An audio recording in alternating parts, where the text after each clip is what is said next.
Hello students. आज हम इस वीडियो में बात करेंगे कि एनआईएस का रिजल्ट स्टेप बाय स्टेप आप कैसे एनआईएस के वेबसाइट से डाउनलोड कर सकते हैं। अगर आप फेल हो गए हैं तो अब हम आगे उसका सॉल्यूशन क्या है।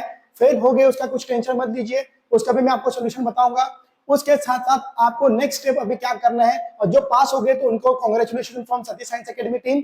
बहुत अच्छा, आपने बहुत अच्छा स्कोर किया। जस्ट यहाँ पे हम क्या करेंगे, स्टेप बाय स्टेप सारी चीजें जानने की कोशिश करेंगे।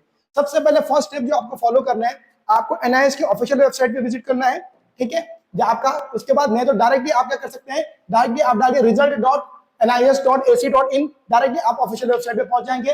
उसके बाद आपको क्लिक करना है, पब्लिक एग्जाम पे क्लिक करना है।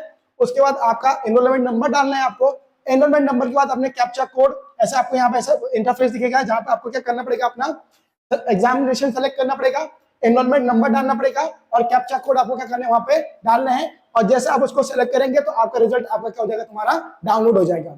अब रिजल्ट जैसे डाउनलोड होगा तो जो पास हो रहे हैं अच्छे परसेंट पे कांग्रेचुलेशन। जिनका कोई सब्जेक्ट रह जाता है उनके लिए 2 से 3 ऑप्शन है। पहले मैं आपको एक बार बता देता हूँ कि एनआईएस की जो मार्कशीट है उसमें बहुत सारे टर्म्स यूज किए जाते हैं, जहां पे बच्चा कंफ्यूज होता है कि सर ये टर्म्स क्या है, तो उनके बारे में बता देता हूं मैं। अगर आपके उसमें हर एक सब्जेक्ट के आगे पी करके आया तो कांग्रेचुलेशन, आप पास है हर एक सब्जेक्ट में। अगर ए भी आ रहा है इसका मतलब क्या, कुछ तो आप कोई तो आपने एग्जाम नहीं दिया है, किसी सब्जेक्ट के लिए आप एब्सेंट थे, उसमें आपने एग्जाम नहीं दिया है। एसवाईसी आपको अगर आ रहा है इसका मतलब आप वो सब्जेक्ट में फेल है, आपको उसका थ्योरी और प्रैक्टिकल दोनों देना पड़ेगा वो सब्जेक्ट के लिए। उसके बाद अगर एसवाईसीटी आ रहा है इसका मतलब आप वो सब्जेक्ट में थ्योरी में फेल है तो आपको उसका थ्योरी एग्जाम देना पड़ेगा। और अगर एसवाईसीपी आ रहा है इसका मतलब क्या है, तुम्हारा वो एग्जाम वो सब्जेक्ट में आपको क्या, आप प्रैक्टिकल में फेल है, आप उसका प्रैक्टिकल देना पड़ेगा। अगर आपका आईएमपी और आईएमपीआर आ रहा है इसका मतलब क्या, आपने वो सब्जेक्ट के लिए क्या किया, तुम्हारा इंप्रूवमेंट एग्जाम दी थी, इसलिए इसको आगे क्या आईएमपी या आईएमपीआर आ रहा है। अगर वहां पे एडीडीएल आ रहा है इसका मतलब ये आपका क्या था, तुम्हारा एडिशनल सब्जेक्ट था जिसमें आप पास हुए हैं। उसके साथ अगर आरएल आ रहा है मतलब आपका कुछ तो डॉक्यूमेंट एनआईएस की तरफ से रह गया जो पेंडिंग में है, प्रोसेसिंग में है, मतलब इसका मतलब होता है रिजल्ट लेटर है, आपको बाद में रिजल्ट आपको देखने को मिलेगा। और अगर आरडब्ल्यू है तो रिजल्ट हेल्ड है, मतलब रिजल्ट को होल्ड करके रखा है, कोई तो चीज आपका ऐसा है जो आपने एनआईएस पोर्टल पे अपलोड नहीं किया है।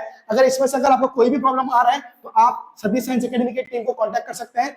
हम यहाँ पे हर एक बच्चे का प्रॉब्लम सॉल्व करते हैं।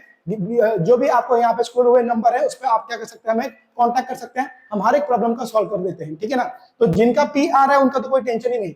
उसके अलावा जिनका ये प्रॉब्लम आ रहा है तो उनके पास सबसे बेस्ट ऑप्शन क्या है कि अभी भी एनआईएस के ओडी जो ऑन डिमांड एग्जाम है उसका पोर्टल ओपन है। तो हम क्या कर सकते हैं कि आप क्या कर सकते हैं कि ओडी फॉर्म भरना क्या कर सकते हैं, स्टार्ट कर सकते हैं। उसके लिए अगर आपको कोई भी अगर वहां पे गाइडेंस लग रहा है, आप सतीश साइंस एकेडमी की टीम को आप वहां पे कॉल कर सकते हैं। हम आपको पूरा ओडी के लिए गाइड करेंगे, क्या क्या मटेरियल फॉलो करने हैं, क्या क्या क्वेश्चन करने हैं, कैसे आप अपना सिर्फ जस्ट अपना पूरा साल बता सकते हो और 40 से 45 दिन में आपका रिजल्ट भी आ जाएगा। तो ये सारी जानकारी के लिए आप क्या कर सकते हैं, आप सतीश साइंस एकेडमी की टीम को कॉल कर सकते हैं। उसके साथ मुझे जरूर कमेंट में बताना कि आपके उसमें कुछ एडिशनल कुछ और प्रॉब्लम आ रहा है कि रिजल्ट जब आप रिजल्ट फेच करते कभी कभी ग्लिच आते हैं, तो अगर कोई ग्लिच आ रहा है या कोई पॉइंट आपको वहां पे क्लियर नहीं हो रहा है तो आप मुझे जरूर कमेंट में बताना कि सर ये पॉइंट्स हमें प्रॉब्लम आ रहे हैं, वो भी हम क्या कर देंगे, आपका सॉल्व करके देंगे। Thank you guys, thank you for watching.